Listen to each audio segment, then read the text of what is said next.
일주일 동안 1291포인트를 움직이고도 제자리였던 코스피. 지난주 코스피는 시장이라기보다 거대한 롤러코스터였습니다. 월요일 4.46% 폭락, 화요일 3.56% 반등, 목요일 4.40% 급등, 그리고 금요일에는 다시 5.72% 추락했습니다. 투자자들은 매일 천국과 지옥을 오갔지만 지수는 출발점보다 불과 130포인트 낮은 곳에 도착했습니다. 닷새 동안 코스피가 왕복한 거리는 무려 1291포인트였습니다. 절대 등락률을 모두 더하면 18.88%인데 실제 주간 수익률은 마이너스 1.89%에 불과했습니다. 이렇게 엄청난 에너지를 소모하고도 앞으로 나아가지 못했다는 것은 지금 시장이 추세보다 충돌과 소음에 지배되고 있다는 뜻입니다.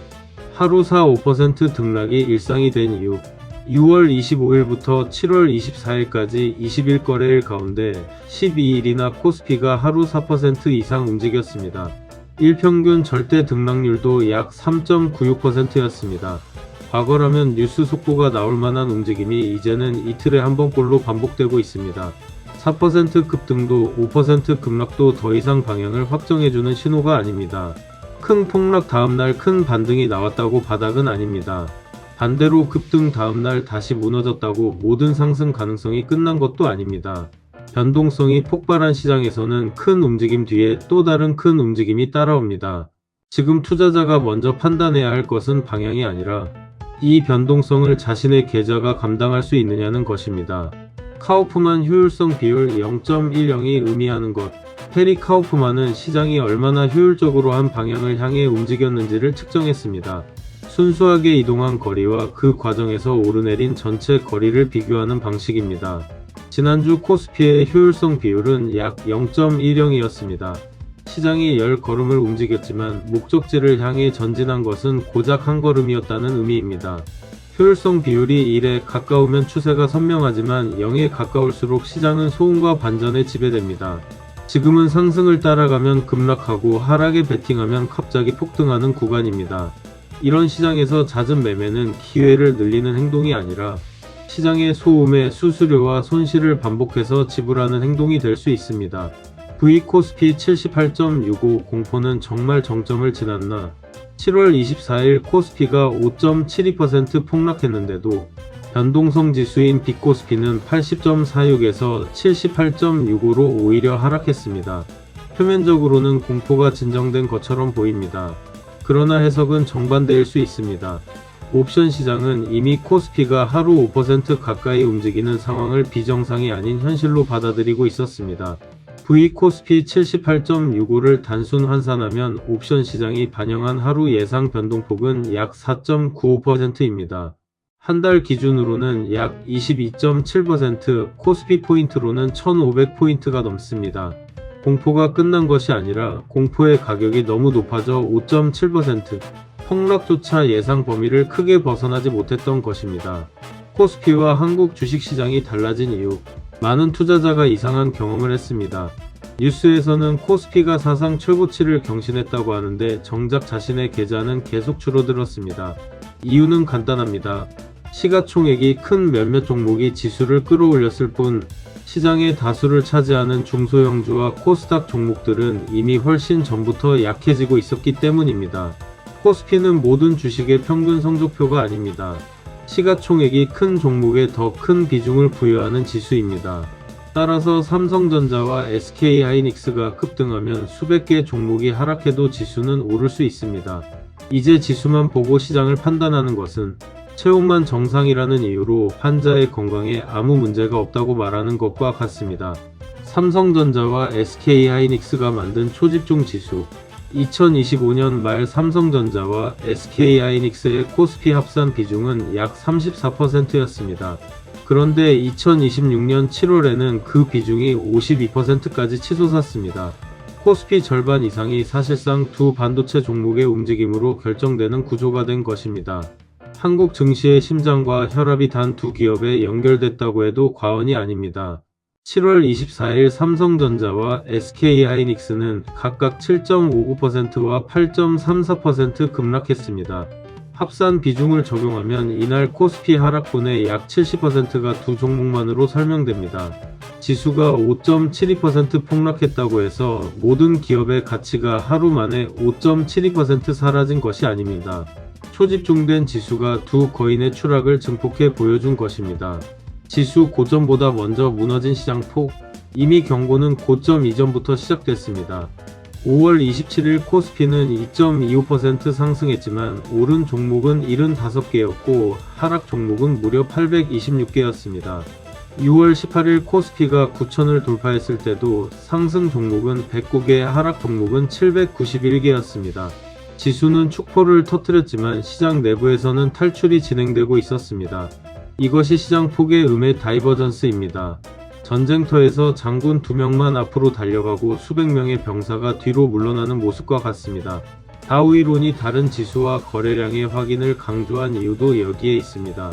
코스피만 오르고 코스닥과 중소형주가 따라오지 않는 상승은 겉은 화려해도 내부는 취약합니다. 레버리지와 강제청산이 변동성을 증폭하는 방식. 레버리지 상품은 상승할 때 수익을 크게 만들어주지만 변동성이 폭발하면 전혀 다른 얼굴을 드러냅니다. 매일 목표 배수를 맞추기 위해 시장이 오르면 추가로 사고 하락하면 다시 팔아야 합니다. 이 기계적인 재조정은 장 막판 매수와 매도를 확대하며 이미 흔들리는 시장에 또 한 번 충격을 가할 수 있습니다.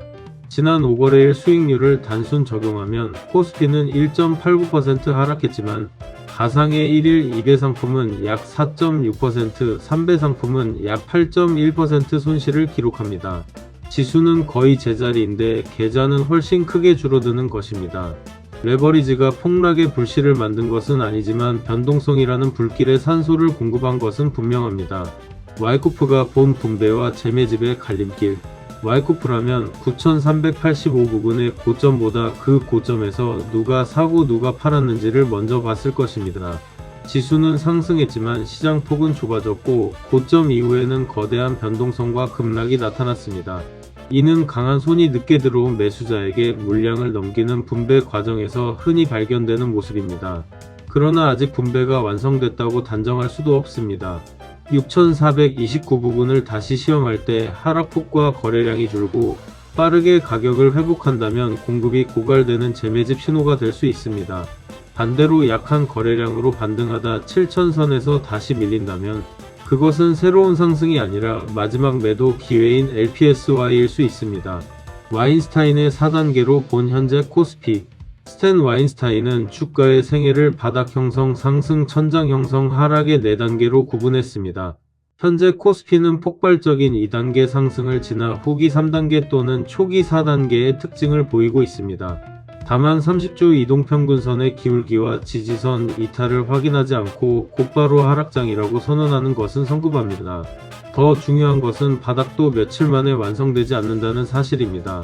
와인스타인의 1단계는 급락 다음 날의 강한 반등이 아니라 수주 또는 수개월에 걸쳐 매도 물량을 흡수하는 과정입니다. 이동평균선이 평평해지고 거래량이 안정되며 저점이 높아져야 합니다. 진짜 바닥은 화려한 하루가 아니라 지루한 시간을 견디며 만들어집니다. 오닐의 추세 추종일은 아직 나오지 않았다. 윌리엄 오닐의 기준으로 7월 21일을 랠리 시도 첫날로 본다면 7월 23일의 4.40% 상승은 고작 3일째에 나온 반등입니다. 고전적인 추세 추종일로 인정하기에는 너무 빨랐습니다.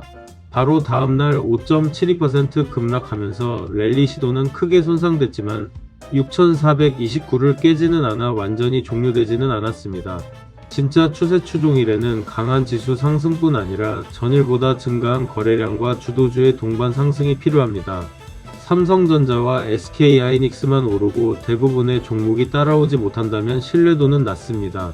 RSI도 약 40으로 전통적인 과매도 기준인 30 이하가 아닙니다. 아직 차트는 바닥을 선언하지 않았습니다. 6,429와 7,166이 결정할 코스피의 운명. 이제 코스피가 답해야 할 첫 번째 질문은 6,429를 지킬 수 있느냐는 것입니다. 이 가격은 최근 반등이 시작된 구조적 저점입니다. 종가 기준으로 이탈하고 거래량과 하락 종목 수까지 증가한다면 랠리 시도는 실패한 것으로 판단해야 합니다.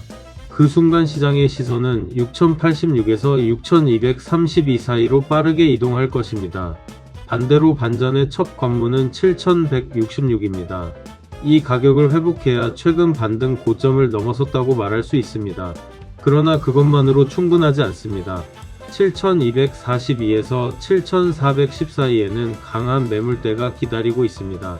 거래량과 시장 폭을 동반해 이 구간을 돌파해야 비로소 단기 반등이 중기 추세 전환으로 발전할 수 있습니다. 6,086포인트에서 6,232가 다음 핵심 지지대인 이유. 피보나치 되돌림은 하나의 저점과 고점만 선택하면 분석자가 원하는 숫자를 만들기 쉽습니다. 그래서 여러 저점과 고점을 기준으로 동시에 계산해야 합니다. 2025년 말 저점과 52주 저점 최고 종가와 장중 고점을 각각 연결해보면 여러 되돌림 비율이 6086에서 6232 사이에 집중됩니다. 따라서 6190을 정확한 바닥으로 단정해서는 안됩니다. 중요한 것은 하나의 선이 아니라 매수와 매도가 충돌할 가능성이 높은 가격대입니다.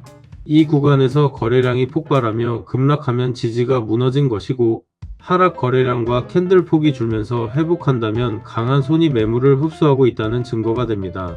급반등 바닥 형성 추가 급락의 세 가지 시나리오. 가장 건강한 첫 번째 시나리오는 6429에서 7410 사이의 대형 박스권을 만들며 바닥을 다지는 것입니다. 급등의 짜릿함은 없겠지만 저점이 높아지고 변동성과 거래량이 안정될 수 있습니다. 개인만 매수하던 수급도 개선되고 중소형주가 동참한다면 그때의 지루함은 약세가 아니라 새로운 상승을 준비하는 시간이 됩니다. 두 번째는 호재를 앞세워 7166과 7410을 단숨에 돌파하는 강한 추세 반전입니다. 세 번째는 6429와 6086마저 무너지며 하락이 연장되는 경우입니다. 중요한 것은 세 가지 중 하나를 미리 믿는 것이 아닙니다. 시장이 어느 문을 선택하는지 확인한 뒤 비중과 현금을 조절하는 것입니다. 변동성 시장에서 투자자가 지켜야 할 원칙. 지금 월봉은 장기 상승의 흔적을 남기고 있지만 주봉은 중기 하락을 경고하고 일봉은 짧은 반등 가능성을 보여줍니다. 엘더의 3중 스크린처럼 3시간 축이 서로 다른 방향을 가리킬 때는 공격적으로 베팅할 이유가 없습니다. 매매 규모를 줄이고 현금을 확보하며 손실을 만회하기 위한 충동적인 물타기와 레버리지를 피해야 합니다. 지금 코스피에서 가장 위험한 것은 하락 그 자체가 아닙니다. 추세가 없는 시장을 추세가 있다고 믿는 것입니다. 차트는 미래를 예언하지 않지만 시장의 흔적을 숨기지도 않습니다. 오늘 영상이 현재 코스피에 대해 도움이 되셨다면 구독과 좋아요로 함께 해주십시오.